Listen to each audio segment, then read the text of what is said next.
Muy buenos días. Damos la bienvenida a un día más a este su programa. Buenos días, Señor.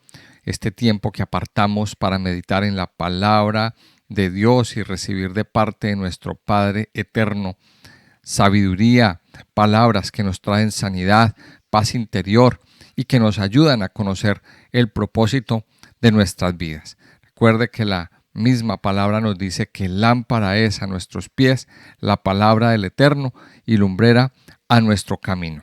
Mi nombre es Carlos Muñoz y quiero invitarles a que escuchen atentamente este audio hasta el final, también a que lo compartan con otras personas, que le den me gusta y también que se suscriban a nuestro canal si no lo han hecho. Invitarles muy especialmente a que nos dejen sus comentarios, sus preguntas y todo lo que nos quieran decir ahí en la cajita de comentarios. Vamos a la palabra de Dios entonces el día de hoy a estudiar el capítulo 4 del libro de Zacarías. Hemos venido estudiando acerca de una serie de visiones que ha tenido el profeta. Y bueno, cuando estamos estudiando la palabra de Dios, es muy importante llegar a entender que Dios tiene la profecía. Cuando estudiamos la profecía, cuando nos dedicamos a estudiar este tema de profético, pues es importante entender el propósito que Dios tiene con esta temática. ¿Cuál es el propósito de la profecía? El propósito de la profecía es que el estudiante de la palabra de Dios sea advertido de las cosas que van a venir. No para tener temor, no para tener miedo, sino para tener la confirmación de la misma palabra. Dios mismo, a través de su palabra, nos ha advertido de cómo serán los últimos tiempos, de cómo serán las situaciones o las cosas que van a suceder en un tiempo pues que ya no es muy lejano, que ya está muy cercano, pero que nos ayudarán a entender y a estar alertas. Hay un dicho popular que dice que soldado avisado no muere en guerra, y es un dicho que lo hemos recibido todos a lo largo de nuestra vida. Pues aquí la palabra de Dios a través de la profecía nos está advirtiendo de cosas que van a suceder y cómo van a suceder y cuándo van a suceder, en qué entorno van a suceder.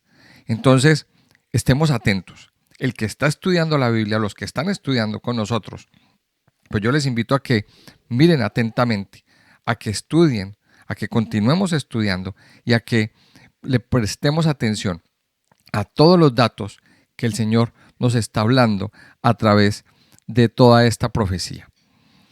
El libro de Zacarías, entonces, al inicio, que es lo que estamos estudiando, nos muestra que Zacarías tuvo una serie de visiones, una serie de cosas que el Señor le mostró. Y ya vimos que el Señor le mostró unos caballos de colores, el Señor le mostró unos cuernos, el Señor le mostró un hombre con un cordel de medir. También en el capítulo 3 vimos el sacerdote, el sumo sacerdote Josué, que era una representación del Mesías, una representación del Mesías sacerdotal. Y vamos a ver en el capítulo 4 cómo Dios le da otra visión. Son en total unas 8 visiones que recibió el profeta. Y esta visión pues está muy relacionada con la visión que vimos en el capítulo 3. Dice el capítulo 4 de Zacarías: volvió el ángel que hablaba conmigo y me despertó como un hombre que es despertado de su sueño. Y me dijo: ¿qué ves? Y respondí: he mirado y aquí un candelabro todo de oro, con un depósito encima, y sus 7 lámparas encima del candelabro, y 7 tubos para las lámparas que están encima de él. Y junto a él 2 olivos, el uno a la derecha del depósito y el otro a su izquierda. Proseguí y hablé, diciendo a aquel ángel que hablaba conmigo: ¿qué es esto, Señor mío? Y el ángel que hablaba conmigo respondió y me dijo: ¿no sabes qué es esto? Y dije: no, Señor mío. Entonces respondió y me habló diciendo: esta es la palabra de Jehová a Zorobabel, que dice: no con ejército ni con fuerza, sino con mi espíritu, ha dicho Jehová de los ejércitos. ¿Quién eres tú, oh gran monte? Delante de Zorobabel será reducido a llanura. Él sacará la primera piedra con aclamaciones de gracia, gracia a ella. Vamos a dejar aquí entonces la primera parte, que está bien interesante, toda la información que recibimos. Y dice el primer versículo, dice, volvió el ángel que hablaba conmigo. O sea, ese ángel estaba ahí en conversaciones con Zacarías. Y dice que este ángel volvió, dice, y me despertó, como un hombre que es despertado de su sueño. Dice, y me despertó. O sea, parece ser que dentro de la visión, Zacarías se había como quedado dormido, aletargado, se había quedado así como aquietado, como muchas veces nos pasa a nosotros. Muchas veces nos pasa que dentro de nuestro caminar con el Señor, dentro de nuestro caminar con Cristo, pues entramos en tiempos en que nos da el sueño, la somnolencia a nivel espiritual, y el Señor mismo tiene que venir en determinados tiempos a despertarnos. Ahora, hay muchas formas de despertar a una persona. Muchas veces las personas pues son despertadas de forma muy suave, de forma muy tierna, pero hay ocasiones donde el Señor también nos despierta de forma abrupta, de forma muy sorprendente, muy sorpresiva. Dice que el ángel despertó, dice, y volvió el ángel que hablaba conmigo y me despertó, como un hombre que es despertado de su sueño. El ángel lo despertó y para hablarle, para decirle, ¿qué ves?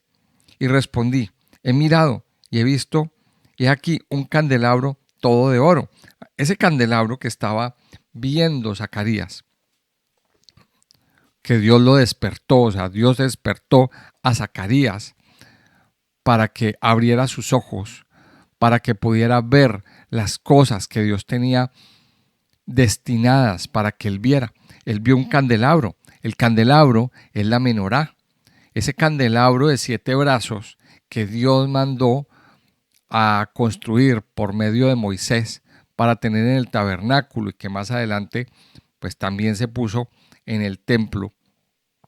Ese fue el candelabro que estaba viendo Zacarías. Y dice que él vio un candelabro todo de oro, tal y como lo dice en el libro del Éxodo, con un depósito encima y sus 7 lámparas encima del candelabro.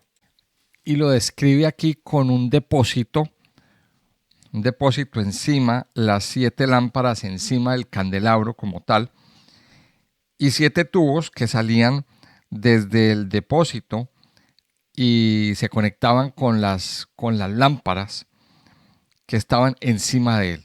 O sea, Zacarías tiene esta visión: el candelabro, el depósito, unos tubos que salían del depósito y se conectaban con las lámparas.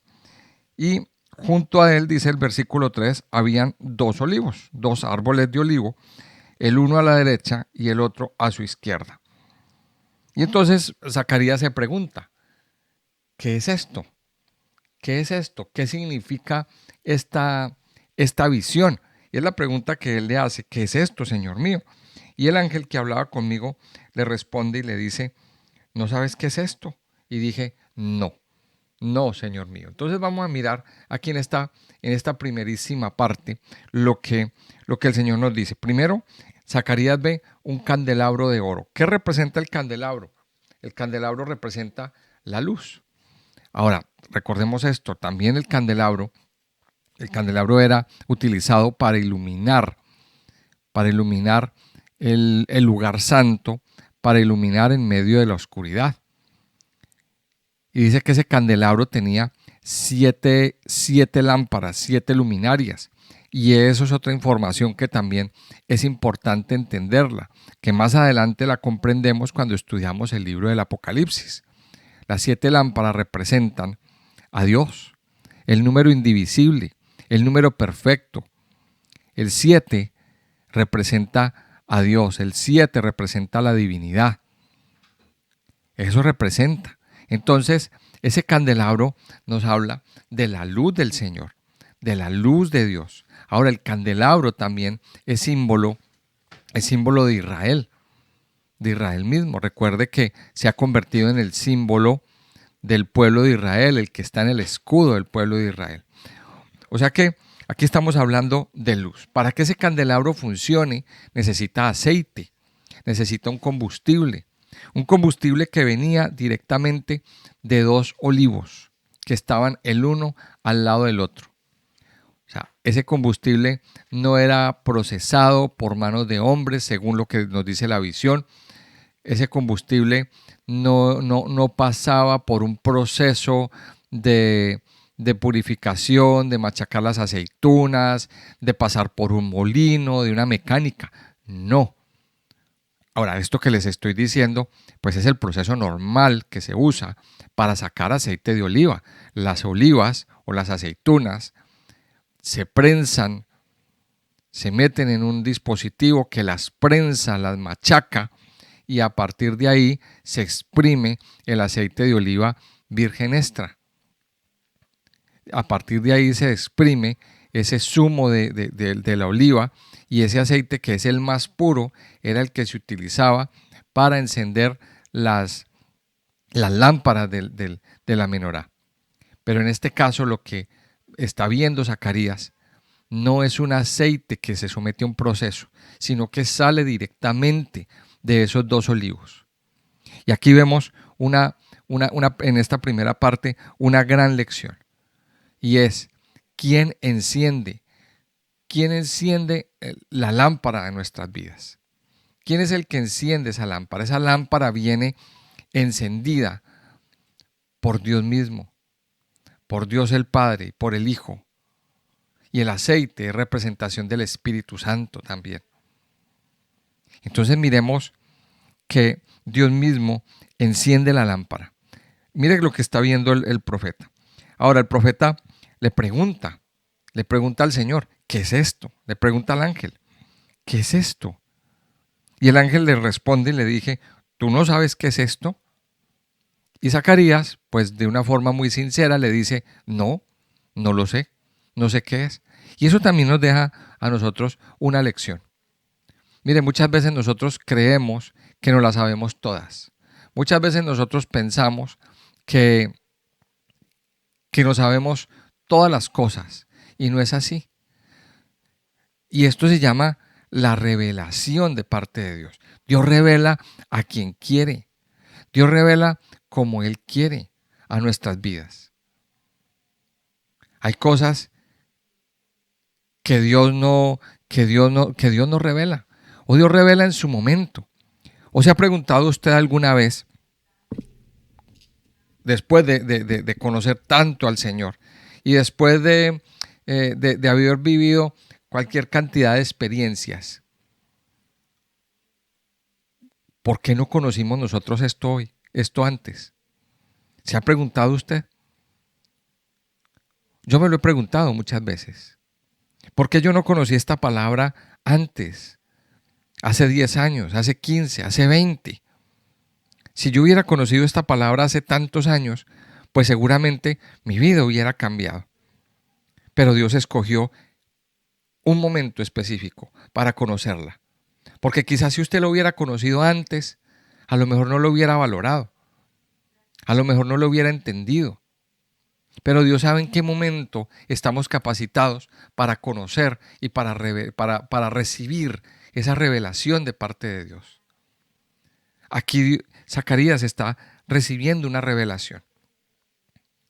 Y definitivamente la revelación que viene de Dios no depende de nosotros. Mire, no depende del mucho conocimiento que tengamos.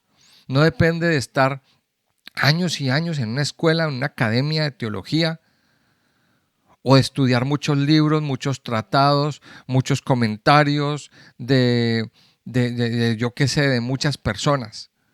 Muchos comentarios teológicos, de estudiar teología, de profundizar en el uno y en el otro y en el otro. No depende de eso. La revelación depende directamente de estar conectados a la fuente. Mire que este candelabro estaba conectado a 2 olivos. Habían 2 tubos que proveían de aceite constantemente ese depósito. Y ahí vienen las grandes enseñanzas que nosotros recibimos. Mire, Zacarías tuvo sinceridad y le dijo al Señor: Señor, no sé qué significa. ¿Cuántas veces a lo mejor a usted le habrá pasado? A mí me pasó alguna vez que usted fue a pedir algún trabajo, a una entrevista de trabajo, y le preguntan: ¿usted sabe hacer tal cosa? Y usted responde y dice: sí, yo sé. Pero luego dice: ay, ¿en qué me metí? Porque yo no sabía. Entonces, a muchos les ha pasado eso, que pretenden decirle al mundo: sí, sí, yo sé, pero realmente no lo sabía. Les voy a contar. Cuando yo llegué aquí a España, uno de las primeras ofertas que yo recibí para trabajar fue manejando camión. Y entonces a mí me preguntaron: Carlos, ¿usted ha manejado furgoneta? ¿Sabe manejar camión? Y yo les dije que sí. Claro, obviamente estamos hablando de un camión pequeño, de un camión de 3.000 kilos, los camioncitos pequeños. Y yo les dije que sí.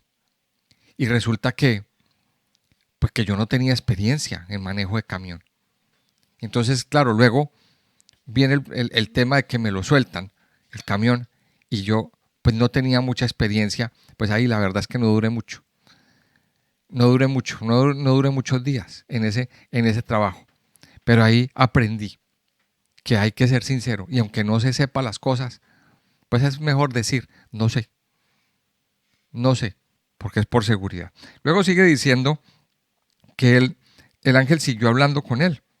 Dice, y el versículo 5 y versículo 6 dice: entonces respondió el ángel y me habló diciendo: esta es palabra de Jehová a Zorobabel, que dice: no con ejército ni con fuerza, sino con mi espíritu, ha dicho Jehová de los ejércitos. Y esto es tremenda palabra que el Señor le da a quien, a Zorobabel, ¿quién era Zorobabel? Zorobabel era el líder.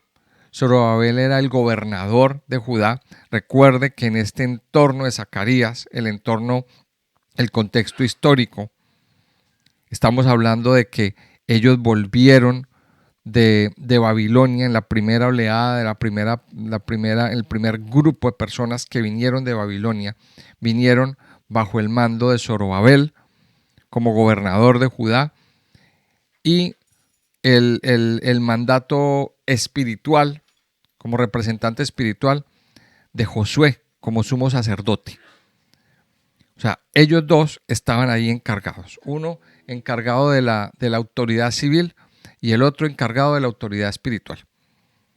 Zorobabel, entonces, era el gobernador y era el que estaba a cargo de la construcción del templo. O sea, él fue el que recibió la comisión y el que estuvo encabezando o como cabeza de la construcción del templo. Zorobabel o la construcción del templo tuvo muchos problemas. Ya lo hemos estudiado en el libro de Esdras, cómo pues muchas personas se opusieron a esa construcción. Se empezó a poner trabas, bloqueos burocráticos, gubernamentales, para que el templo se construyera. Y así estuvieron en ese vaivén, en esa incertidumbre, más o menos como 20 años. Ahora, yo me imagino que Zorobabel pues hizo muchas cosas para sacar adelante la construcción del templo. Presentaría propuestas, presentaría papeles, iría a oficinas, iría a hablar con el uno, iría a hablar con el otro, pediría audiencias con el encargado de no sé qué, con el rey, con los administradores, mejor dicho, haría de todo. Pero aquí Dios le dice a Zorobabel: Zorobabel, no es con ejército, no es con fuerza, sino con mi espíritu, ha dicho Jehová de los ejércitos. Una palabra que Dios le dice a este hombre. Que este hombre, que yo me imagino que estaba ya, hasta le dolía la cabeza seguramente, estaría estresado, le dolerían los huesos, le dolería el cuerpo, estaría cansado de estar volteando de un lado para otro y para otro, y nadie le daba razón, no se arreglaba la situación. Y aquí viene la enseñanza. ¿Cuántas veces hemos intentado nosotros hacer ciertas cosas, cierta obra, cierta edificación con nuestras fuerzas, con nuestros conocimientos, moviendo nuestras palancas, nuestros enchufes, bueno, todo lo que conocemos, y no se ha conseguido? Lo único que se ha conseguido son cansancio, desgaste, tristeza, depresión, el quebranto de salud. ¿Sabe por qué? Porque lo hemos hecho en nuestras fuerzas, con nuestro propio poder. Y aquí viene la gran enseñanza de este pasaje. No es con ejército, no es con fuerza, no es con nuestro poder, es con mi espíritu, ha dicho Jehová de los ejércitos. Es el Señor el que lo hace. Y volviendo al caso del templo, el Señor en su momento desbloqueó todo y volvieron a terminar la construcción del templo.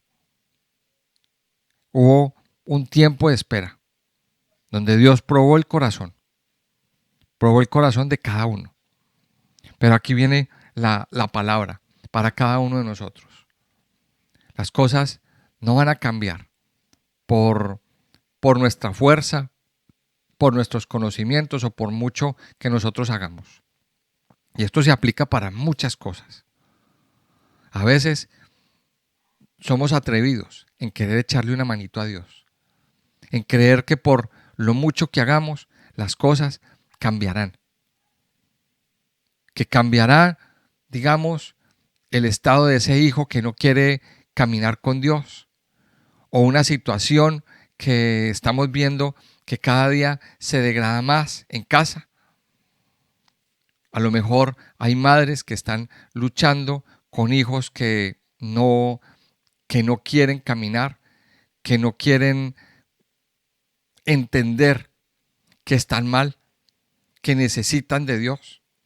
Entonces encontramos muchos casos de madres que todo el día están dando, como dice el dicho aquí en España, dando la tabarra, diciéndole un día y otro día y otro día: camine con Dios, vaya a la iglesia, muévase allí, haga esto, cambie su forma de vivir.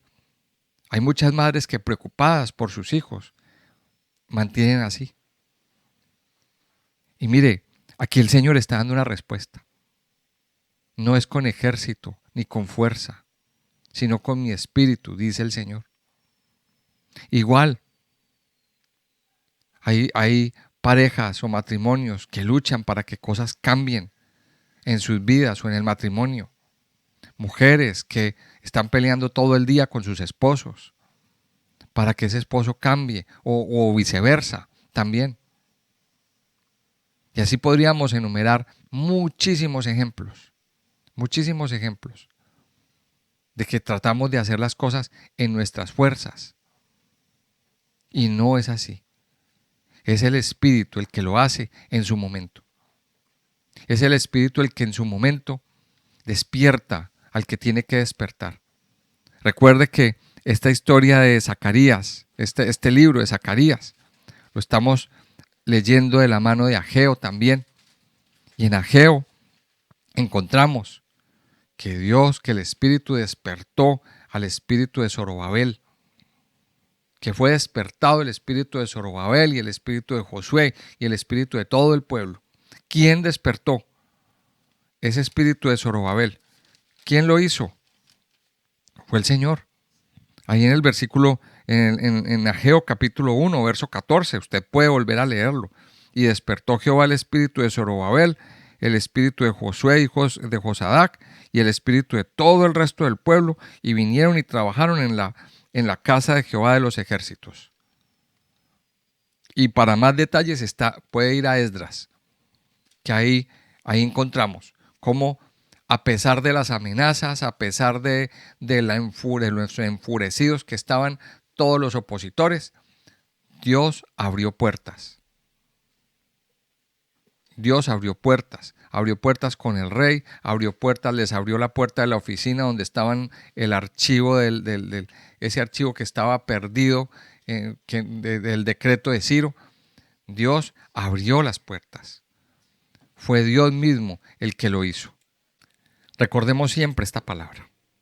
Recordemos siempre que es Dios el que despierta, que es Dios el que lo hace. No es con nuestra fuerza, ni con nuestro poder, sino el Espíritu de Dios, el que hace todas las cosas. Luego pregunta en el versículo 7, ¿y quién eres tú, oh gran monte? Delante de Zorobabel será reducido a llanura. Él sacará la primera piedra con aclamaciones de gracia, gracia a ella. Y aquí pregunta entonces diciendo, ¿quién eres tú, oh gran monte? ¿A qué se está refiriendo? Mire, en el contexto histórico había una persona, había un gobernante que era el mayor opositor a Zorobabel y era un hombre llamado Tadnai. Pues esto es lo que dicen los estudiosos que se han puesto a estudiar, a identificar qué significa ese gran monte o esa montaña. O sea, más que un monte, nos está hablando de una montaña grandísima. Cuando la Biblia habla de montes, habla de poder, de poderío, de potencias que gobiernan. Y había al otro lado del río un gobernante llamado Tadnai que tenía mucho poder, que era el principal opositor de Zorobabel, que fue el principal que se levantó en contra de Zorobabel y de los que estaban construyendo el templo e hizo gran oposición. Entonces aquí Dios pregunta, ¿quién eres tú, oh gran monte? Delante de Zorobabel será reducido a llanura. Y esto a nosotros nos deja otra lección bien grande. Mire, es que hay potencias que se oponen al, al mundo o se oponen contra Israel. Hay potencias, hay grandes, entes, digámoslo así, oponiéndose al avance del pueblo de Israel. Y lo hemos visto hoy en día con tanto antisemitismo que hay. Y siempre se han opuesto a que Israel se levante, a que Israel se prospere. De hecho, si miramos en los últimos años, en los últimos 50 o 60 años desde que se creó el Estado de Israel, cuando el Estado de Israel se crea en el año 48, hay una coalición justamente del otro lado del río Jordán. Y del otro lado del río Jordán, ¿qué hay? Jordania y todos los países que están ahí detrás de ella. Se levantaron en contra del pueblo de Israel porque no admitían o no estuvieron de acuerdo, nunca estuvieron de acuerdo con la creación del Estado de Israel. Siempre hay una oposición. Pero vamos a mirarlo más allá, con más profundidad. Siempre habrá una oposición a la construcción del templo en nuestras vidas. Vamos a ver, nosotros, el Señor nos ha llamado a construir un templo, a construir un lugar en nuestras vidas, un lugar de comunión, un lugar de adoración. Y siempre hay alguien, algo o alguien que se opone a esa construcción, a esa comunión con el Señor. Siempre hay alguien que se opone. Hay un gran monte o una gran potencia que se levanta para atemorizarnos, para estropear los planes. Piense lo que pasó en el tiempo de Esdras con el templo. Todo se empapeló, todo se dañó, todo se volvió una traba burocrática, algo que ya estaba prácticamente listo para comenzar. Todo se dañó en su momento. Se perdieron decretos, se perdieron papeles, todo se alteró. ¿Cuántas veces en nuestra vida, en nuestro avance con el Señor, las cosas se nos han alterado? Hay un gran monte que se opone a nuestro avance a nivel espiritual. Pero aquí hay una palabra. Aquí hay una palabra. ¿Quién eres tú, oh gran monte? Delante de Zorobabel será reducido a llanura. Luego dice, él sacará la primera piedra, y siempre habla de piedras, como representación del Mesías. Él sacará la primera piedra con aclamaciones de gracia, gracia a ella. Luego viene la segunda parte, en el versículo 8. Dice, vino palabra de Jehová a mí, diciendo, las manos de Zorobabel echarán el cimiento de esta casa, y sus manos la acabarán, y conocerás que Jehová de los ejércitos me envió a vosotros. Porque los que menospreciaron el día de las pequeñeces se alegrarán y verán la plomada en la mano de Zorobabel. Estos 7 son los ojos de Jehová, que recorren toda la tierra. Hablé más y le dije, ¿qué significan estos 2 olivos? Y a la derecha del candelabro y a su izquierda. Hablé aún de nuevo y le dije, ¿qué significan las 2 ramas de olivo que por medio de 2 tubos de oro vierten de sí aceite como oro? Y me respondió diciendo, ¿no sabes qué es esto? Y dije, Señor mío, no. Y él dijo, estos son los 2 ungidos que están delante del Señor de toda la tierra. Y aquí entonces le aclara al profeta lo que significa. Entonces dice en el versículo 9, en el versículo 8, vino palabra de Jehová a mí diciendo, o sea, otra vez viene la palabra por segunda vez. Dice, las manos de Zorobabel echarán el cimiento de esta casa y sus manos la acabarán y conocerás que Jehová de los ejércitos me envió a vosotros. Es la confirmación para Zorobabel de que va a terminar la obra que empezó, de que esa obra fue desbloqueada en los cielos, de que esa obra fue desbloqueada y de que él va a terminar. Ahora, Zorobabel, por lo que nos ha mostrado aquí la palabra de Dios, estaba temeroso, estaba desanimado, estaba como pensando a lo mejor, pues yo para qué sigo aquí, si todo está bloqueado, nada me sale, nada me funciona, pero aquí Dios tiene que venir a confirmarle. Dios le está trayendo una confirmación. Le trajo una confirmación y dice, las manos de Zorobabel echarán el cimiento de esta casa y sus manos la acabarán y conocerás que Jehová de los ejércitos me envió a vosotros.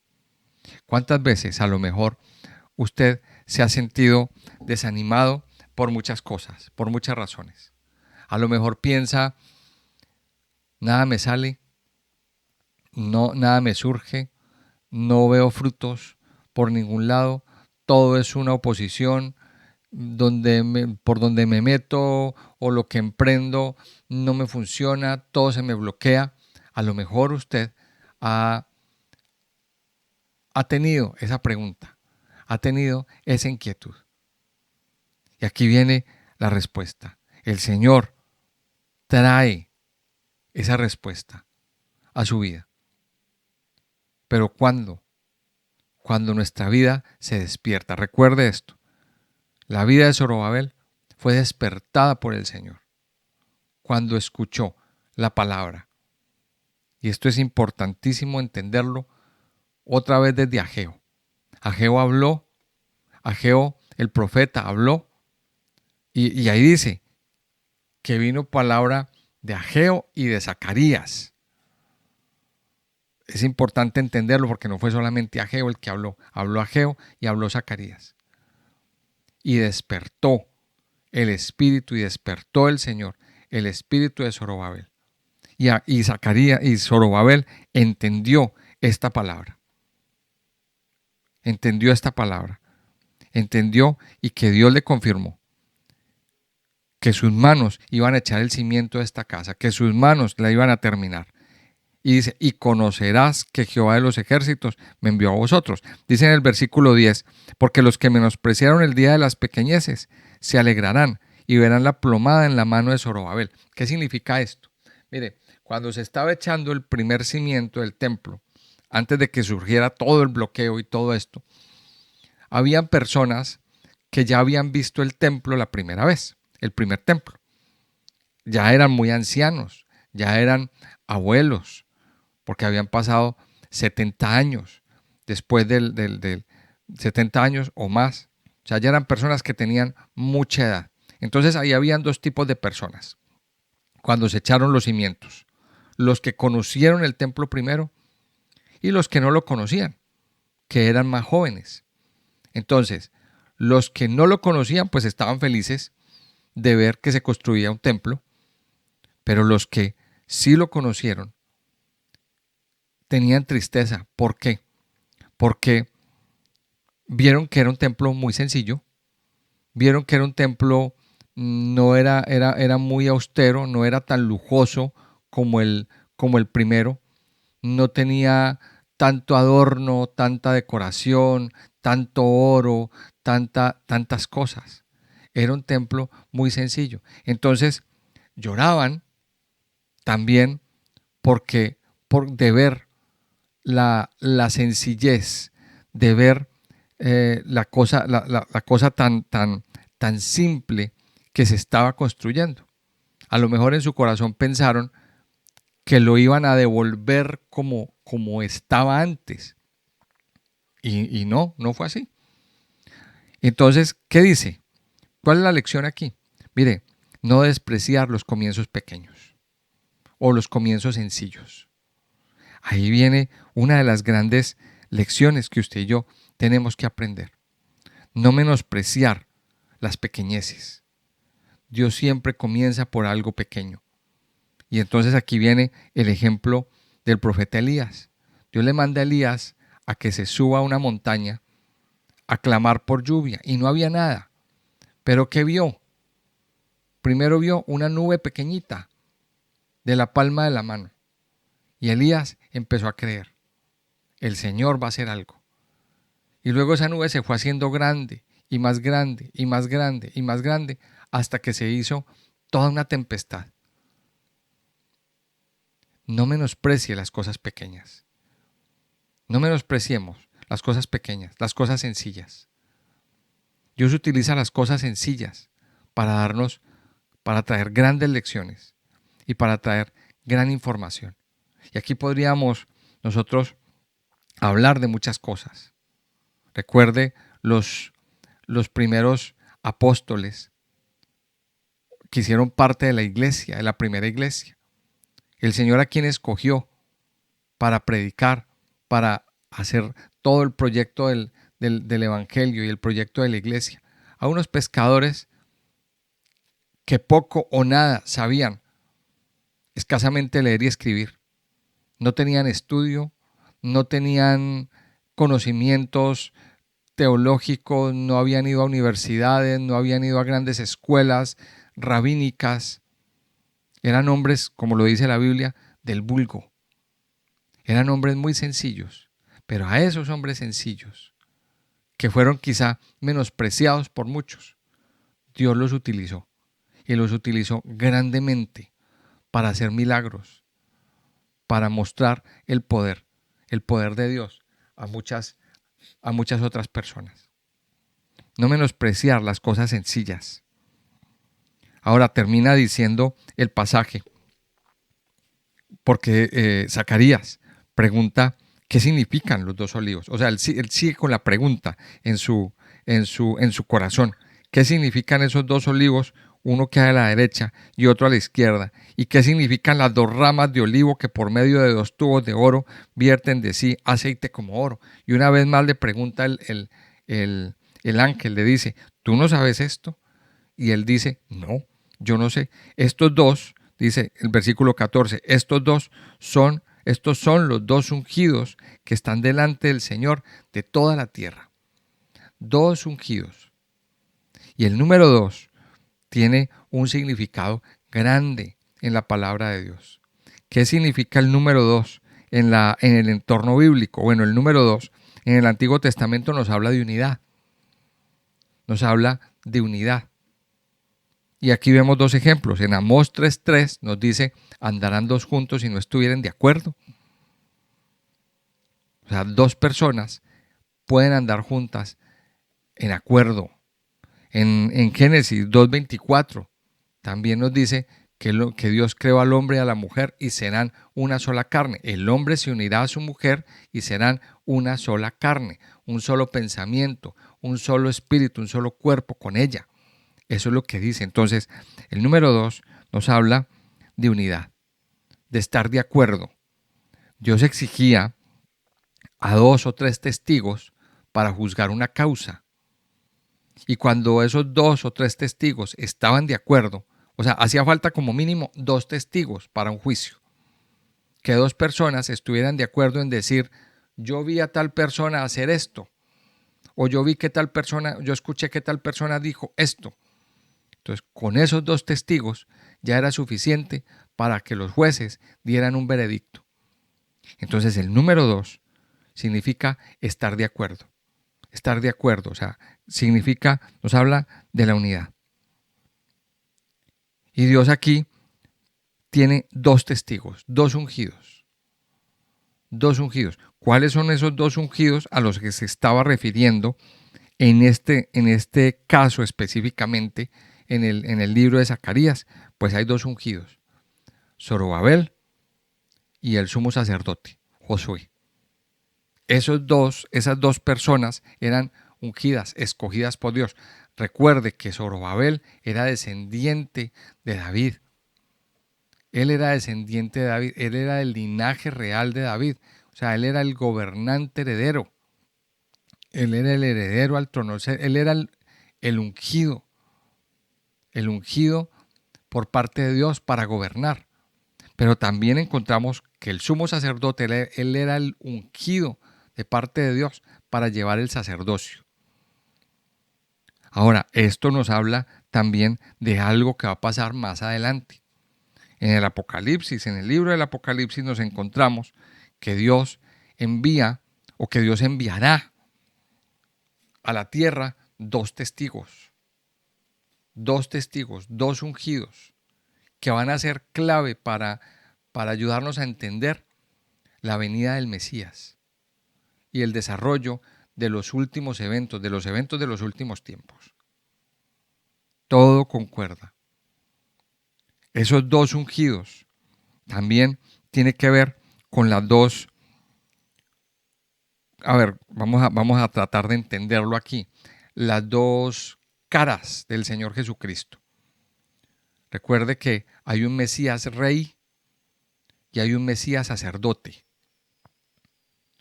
También podemos entenderlo como el Padre y el Hijo, que fluye ese aceite fresco hacia nuestras vidas, que nos va a permitir todo el tiempo recibir la luz o estar en luz.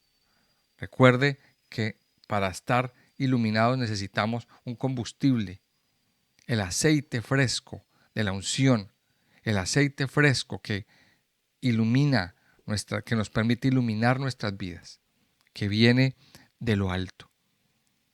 Esta es la palabra que nos da el Señor en este día. Es la palabra que el Señor nos regala. Y vamos a pedirle al Señor que nos permita disfrutar de ese aceite, disfrutar de ese oro líquido, de ese aceite que nos fortalece, que nos levanta, que nos establece. Padre eterno, te damos gracias en este día, Señor. Gracias por darnos esta palabra que nos levanta, que nos llena, que nos sacia, que transforma todo nuestro ser y toda nuestra vida, mi Señor. Padre Santo, en este día, Señor, colocamos nuestra vida en tus manos. Gracias porque a través de tu palabra hoy podemos entender que no es con fuerza, no es con ejército, no es con nuestro propio poder, sino con tu espíritu. Has dicho tú, Señor, y en tu tiempo, Padre Dios. Padre, te pedimos perdón porque quizá hemos querido lograr o tener logros a través de nuestras propias fuerzas, a través de nuestros conocimientos, a través de hacer cosas con nuestras propias manos. Pero hoy, Señor, entendemos que es por tu Espíritu que las cosas van a cambiar. Por eso hoy, Señor, descansamos en ti. Por eso hoy, Señor, con esta palabra, descansamos y entendemos de que tú harás tu obra en nosotros, en aquello que estamos anhelando, de que tú harás tu obra con tu Espíritu en nuestra casa, en la vida de nuestros hijos, en nuestra vida laboral, en nuestra vida financiera. No es con nuestra fuerza, Señor, ni con ejército, sino con tu Espíritu, el que traerá la victoria, mi Señor. Padre Santo, gracias por traer esta palabra, Señor. Gracias, mi Señor, porque nuestra vida es como ese candelero. No permita, Señor, que nuestro candelero se seque. Ayúdanos, que cada día, Señor, el depósito del candelero en nuestra vida esté lleno con ese aceite que viene de lo alto, con ese aceite fresco, con ese aceite renovado, con ese aceite que no ha tocado mano de hombre, sino que viene de ti, solamente de ti, mi Señor. Padre, en este día descansamos en ti, reposamos, porque es con tu fuerza, con tu espíritu, y como tú así lo quieres, que quieres hacer las cosas en nosotros, mi Señor. Ayúdanos, Padre, a descansar en tus promesas, a descansar en tu amor, a descansar en tu bondad, Señor, en tu palabra. Llena nuestras vidas, Señor, con el aceite fresco de la unción. Llena nuestras vidas, Señor, con el aceite que nos refresca, que sana las heridas, con el aceite que nos lubrica, con el aceite que nos hidrata, con el aceite, Señor, que es combustible para nuestras vidas, para nuestra vida espiritual. Padre Santo y Poderoso, gracias te damos por lo que estás haciendo, por lo que harás en nosotros, mi Señor. Nos ponemos en tus manos y descansamos en ti, en el nombre precioso y poderoso de Cristo Jesús. Amén y amén.